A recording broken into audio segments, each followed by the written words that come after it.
Capítulo 28. Eles não estavam vindo. Desde o início, eu sabia que as chances deles eram míseras, mas, todas as vezes em que eu olhava na face de Raf, eu reunia novas esperanças pelo bem dele. Não se tratavam apenas de soldados vindo ajudar a libertar um príncipe e uma princesa caprichosos. Eles eram amigos dele. A esperança é um peixe deslizante, impossível de prendê-la por muito tempo, dizia minha tia Cloris quando eu languecia por alguma coisa que ela considerava infantil e impossível. Então você tem que segurá-la com mais força, dizia minha tia Bernete para contrariar sua irmã mais velha antes de me escoltar para fora, ressentida. No entanto, algumas coisas deslizavam das nossas mãos, não importando com quanta força nos prendêssemos a elas. Nós estávamos sozinhos. Os amigos de Raf estavam mortos. Não era um sussurro ao meu ouvido ou uma pontada no meu pescoço que me dizia isso. Eram as regras da razão que prevaleciam, as regras de tudo que eu era capaz de entender e ver, e que disseram isso de uma forma simples: esta era uma terra cruel, sem qualquer perdão para os inimigos. Eu observava Raf todas as noites, roubando um olhar de relance na direção dele quando eu tinha certeza de que ninguém estava olhando. Embora os meus movimentos dentro do Sanctum ainda fossem atenciosamente guardados, os dele tinham ganhado mais liberdade, e tanto Calanta quanto o Hicks haviam se tornado menos vigilantes. Com uma calculada paciência, Raf estava cultivando a confiança deles. O Hicks, embora ainda fosse uma besta assustadora em forma de homem, parecia ter desistido de seu punho cerrado, e Raf não sofria mais de lábios partidos, quase como se o Hicks tivesse julgado que ele fosse uma desculpa aceitável para um homem, embora fosse seu inimigo suíno. Tratava-se verdadeiramente de um trabalho que requeria habilidades, isso de, deliberadamente, tentar ganhar os favores de uma besta como o Hicks. Raf bebia com os chevdars, dava risada com os governadores, falava baixinho com criados e criadas.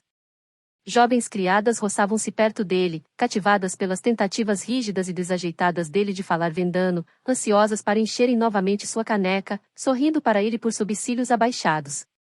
No entanto, uma nova identidade, não importando o quão bem jogada fosse, haveria de fazer pouco bem por ele uma vez que o comissário descobrisse que ele estava mentindo. Era como se, agora que o comissário não estava ali, todo mundo tivesse esquecido a sentença de morte que se agigantava sobre Raf, ou talvez eles simplesmente achassem que ele não haveria de ser morto.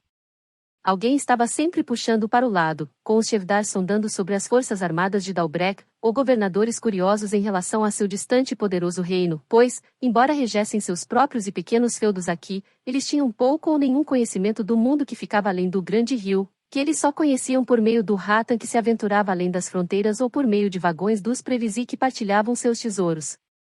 Os tesouros e sua abundância, era isso que mais os intrigava. As pequenas e infrequentes cargas trazidas pelos Previsi não eram o bastante para satisfazer os apetites deles, nem o eram, aparentemente, os espólios de patrulhas assassinadas. Eles tinham fome demais. Nesta noite, eu trajei meu vestido de retalhos de couro. Quando entrei no corredor, notei que Calanta estava falando com uma criada, e ela veio correndo na minha direção. Calanta ficaria contente se você trançasse seus cabelos. Ela erguia uma pequena tira de couro com a qual eu deveria prender as tranças. Vi Calanta nos observando. Todas as noites, agora, ela insistia para que eu dissesse a bênção, o que parecia agradar a alguns, mas causava uma raiva pesada e constante em outros, especialmente nos ratas, e eu me perguntava se ela estaria tentando fazer com que me matassem. Quando a questionei em relação aos seus motivos, ela disse: diverte-me ouvir você dizendo as palavras em sua estranha fala arrastada, e eu não preciso de motivo maior que esse.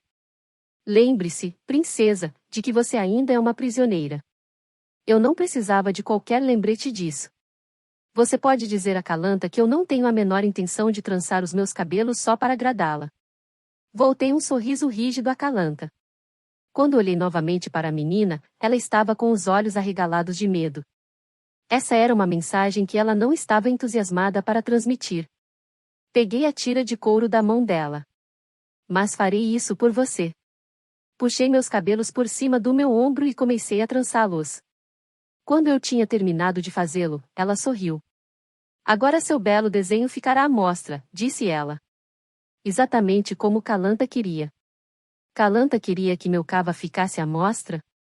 A moça começou a sair correndo, mas eu a detive. Diga-me, Calanta faz parte do clã dos Meurazi? A moça balançou a cabeça. Ah, eu não devo dizer isso, madame. Ela virou-se e saiu correndo. Não devo dizer isso. Acho que já tinha dito. A refeição passou-se como todas as outras antes dessa. Eu proferi a bênção perante as humildemente reverentes e baixas cabeças de uns poucos e as caras feias de muitos. O fato de que isso corroesse Malice fazia com que valesse ainda mais a pena para mim, e eu sempre fazia questão de estapeá-lo com meu olhar contemplativo fixo no dele, antes de começar. No entanto, quando as palavras assumiam o comando, os ossos, a verdade, o pulsar das paredes ao meu redor, a vida que ainda residia em pedras e no chão, a parte do sanctum que estava ficando mais forte em mim, e na hora em que a última paviama ecoava em resposta, as caras feias nada importavam. Nesta noite, a refeição era praticamente a mesma de todas as noites, um mingau espesso de cevada condimentado com folhas de hortelã, pão de soda, nabos, cebolas e carne assada, de javali e de lebre. Havia pouca variação, exceto em relação à carne. Carnes de castor, pato e cavalo selvagem eram servidas às vezes, dependendo de qual animal era caçado, mas, em comparação com minha frequente dieta de areia, esquilo e cobra do Canlanteux, era um verdadeiro banquete, e eu estava grata por cada bocado dele. Eu estava mergulhando meu pão de soda no mingau quando um tumulto ruidoso e pungente rimbombou por um dos corredores que davam para o sanctum. Todos os homens ficaram em pé em um instante, com suas espadas e facas sacadas. A comoção ficou mais alta. Eu e Raf trocamos um furtivo olhar de relance. Será que poderiam ser os homens dele? Com reforços. 2 dúzias de homens surgiram, e o comissário os liderava. Ele estava imundo, salpicado de lama da cabeça aos pés, mas parecia gostar da imundície. Havia um raro sorriso tolo grudado em seu rosto. Veja com quem nos deparamos na estrada, disse ele, acenando com a espada por cima de sua cabeça. O novo governador de Balvood. Mais cadeiras. Comida. Estamos com fome. A companhia de homens foi como um enxame para a mesa, em toda sua glorificada imundície, deixando trilhas de lama atrás deles. Avistei aquele que tinha que ser o novo governador, um homem jovem, tanto insolente quanto temeroso. Ele passava rapidamente os olhos em volta da sala, tentando avaliar novas ameaças. Seus movimentos eram pungentes, e sua risada, tensa. Ele poderia ter acabado de matar o último governador para ganhar sua posição, mas o Sanctum não era sua terra natal. Novas regras teriam que ser aprendidas e navegadas, e ele teria que conseguir permanecer vivo enquanto fazia isso. Sua posição não era tão diferente assim da minha, exceto pelo fato de que eu não havia matado quem quer que fosse para chegar a este dúbio lugar de honra. E então o comissário me avistou.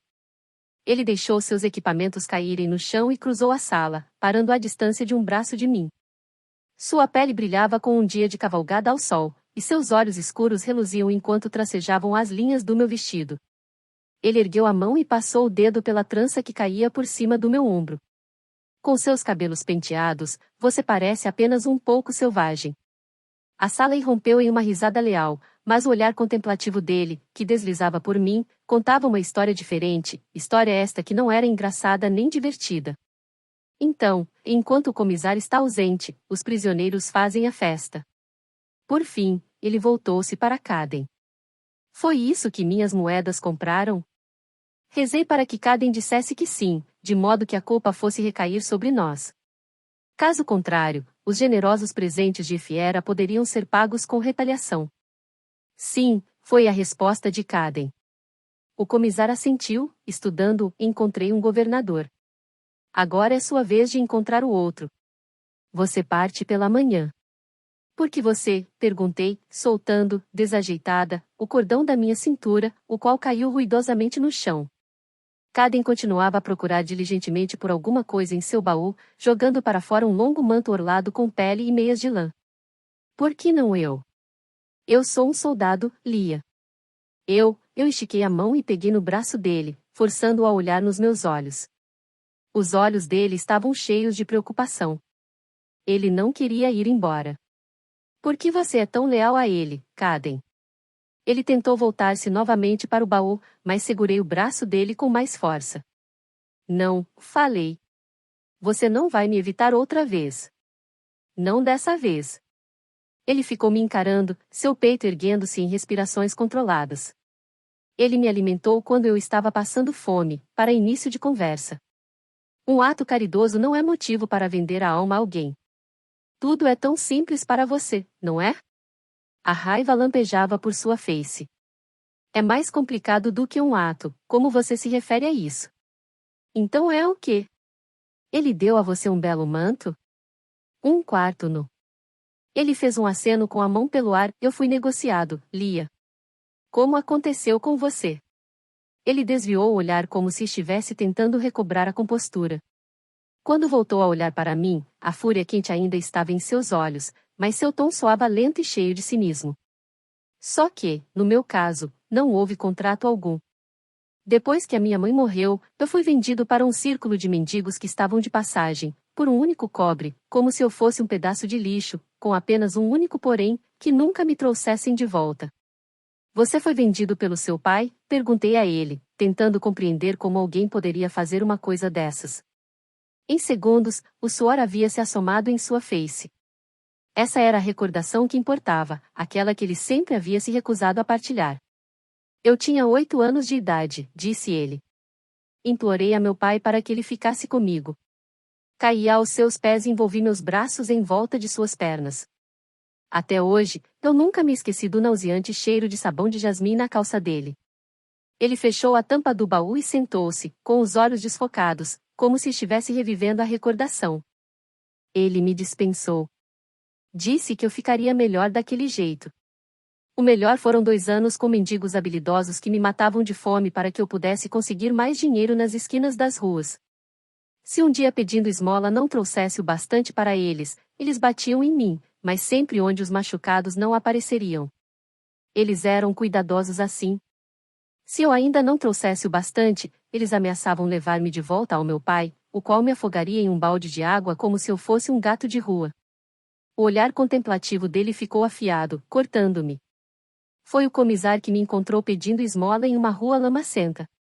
Ele viu o sangue vazando gradualmente pela minha camisa depois de uma surra particularmente feia. Ele me puxou para cima de seu cavalo e me levou de volta para seu acampamento, me deu de comer e me perguntou quem havia me chicoteado. Quando contei a ele quem tinha sido, ele ficou fora por umas poucas horas, prometendo que isso nunca aconteceria de novo. Quando voltou, estava sujo de sangue. Eu sabia que era o sangue deles. Ele foi fiel à sua palavra. E eu estava feliz com isso. Ele levantou-se e apanhou seu manto do chão. Balancei a cabeça, horrorizada. Caden, é uma abominação chicotear uma criança tanto quanto é ruim vender uma criança. Mas isso não é mais um motivo para que você deixe venda para sempre? Para vir para Morrigan. Eu era morriguês, Lia. Eu era um filho bastardo de um lorde de nascimento nobre. Agora você sabe por que eu odeio membros da realeza. Foi de quem o comissário me salvou. Fiquei fitando-o, não conseguindo falar. Não. Isso não era verdade. Não podia ser. Ele jogou seu manto em volta de seus ombros. Agora você sabe quem são os verdadeiros bárbaros. Ele virou-se e saiu, fechando a porta como uma trovoada atrás de si, e fiquei ali parada. Seu letramento nas canções sagradas. Sua leitura. Seu morriguês impecável. Verdade. As cicatrizes em seu peito e em suas costas. Verdade. Mas não foram Vendano quem tinha feito isso com ele, como eu sempre supus. Foi um lorde de nascimento nobre de Morriga. Impossível. A vela apagou-se. O mesmo aconteceu com as lanternas. Eu estava deitada, enrolada na cama, e fitava o escuro, revivendo cada momento, desde a vez em que ele entrará na taverna, até nossa longa viagem cruzando o Canlanteux. Todas as vezes em que eu havia ficado maravilhada com os modos ternos dele, os quais eram um gritante contraste com aquilo que ele era, um assassino. Todas as vezes. A forma como ele se sentia tão confortável no mundo morriguês. Isso parecia perfeitamente óbvio agora. Ele estava lendo os quadros do jogo. Era em Vendano que ele não sabia ler, e não em morriguês. Tanto eu quanto Pauline havíamos notado o quão bem ele entoava as canções sagradas, ao passo que Raf não conhecia qualquer uma das palavras. Ele fora criado até seus 8 anos de idade como filho de um lorde morriguês. A própria espécie de Caden, minha própria espécie, o havia traído. Exceto por sua mãe. Ela era uma santa, ele havia dito. O que acontecerá com ela? Deve ter sido com ela que ele aprenderá seus modos ternos. Era possível que ela fosse a única na vida inteira dele que lhe havia demonstrado algum amor ou compaixão, até a chegada do comissário. Estávamos no meio da noite quando ele voltou. O quarto estava completamente negro e, ainda assim, ele movia-se quietamente por ele, como se conseguisse enxergar no escuro. Ouvi quando ele colocou alguma coisa no chão, com um tum alto, e então ouvi os sons fracos e farfalhantes de roupas sendo dispostas e o baixo suspiro de sua respiração enquanto ele se deitava no tapete. O quarto estava pesado com o silêncio. Longos minutos passaram-se. Eu sabia que ele não estava dormindo. Eu podia sentir seus pensamentos na escuridão, seu olhar fixo perfurando a madeira acima dele. Caden, sussurrei. Fale-me sobre sua mãe. O nome dela era Catharine. Ela era muito jovem quando foi contratada como governanta por um lord e por sua esposa, mas logo eles descobriram que ela também tinha o domingo. A dama pressionava-a diariamente para obter dela pensamentos sobre seus próprios filhos jovens, mas logo o lord pressionou-a em relação a outras coisas. Caden nasceu e não conhecia qualquer outro modo de vida. Ele achava que era normal viver em uma pequena casa na propriedade de seu pai. Quando sua mãe adoeceu e sua vida esvanecia-se rapidamente, ela implorou para que o Lorde levasse Caden para dentro da mansão. A dama não aceitaria nada disso. Um bastardo não seria criado junto com seus filhos de nascimento nobre, e, embora o Lorde tivesse prometido a Catharine que levaria Caden para a mansão, parecia que ele havia concordado com sua esposa o tempo todo. A mãe dele não estava nem mesmo fria quando Caden foi entregue a mendigos que estavam de passagem, sem qualquer olhar, de relance que fosse, para trás. A mãe dele era bela, com seus olhos de um azul cristalino, cabelos pretos, macios e longos. Gentil e difícil de enfurecer, ela era uma professora acima de tudo. Ela foi a tutora de Caden junto com os filhos do Lorde. À noite, na casinha, eles olhavam para fora, para as estrelas, e ela sussurrava as histórias de eras atrás, e Caden as repetia depois para ela. Ele era jovem demais para entender plenamente por que os filhos do Lorde recebiam um privilégio especial, mas, quando ficava com raiva disso, sua mãe o tomava nos braços e cantava baixinho junto à sua bochecha, dizendo que ele era bem mais rico do que eles nas coisas que importavam, pois tinha uma mãe com mais amor por ele do que o universo inteiro seria capaz de conter. No entanto, de repente, ele não a tinha. Ele nada tinha.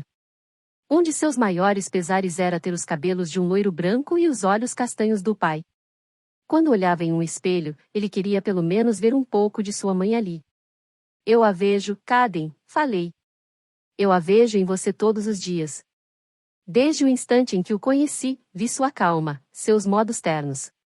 A própria Pauline me disse que você tinha olhos bondosos. Isso é mais importante do que a cor deles. Ele permaneceu em silêncio, exceto por um baixo e trêmulo respirar. E nós dois fomos dormir.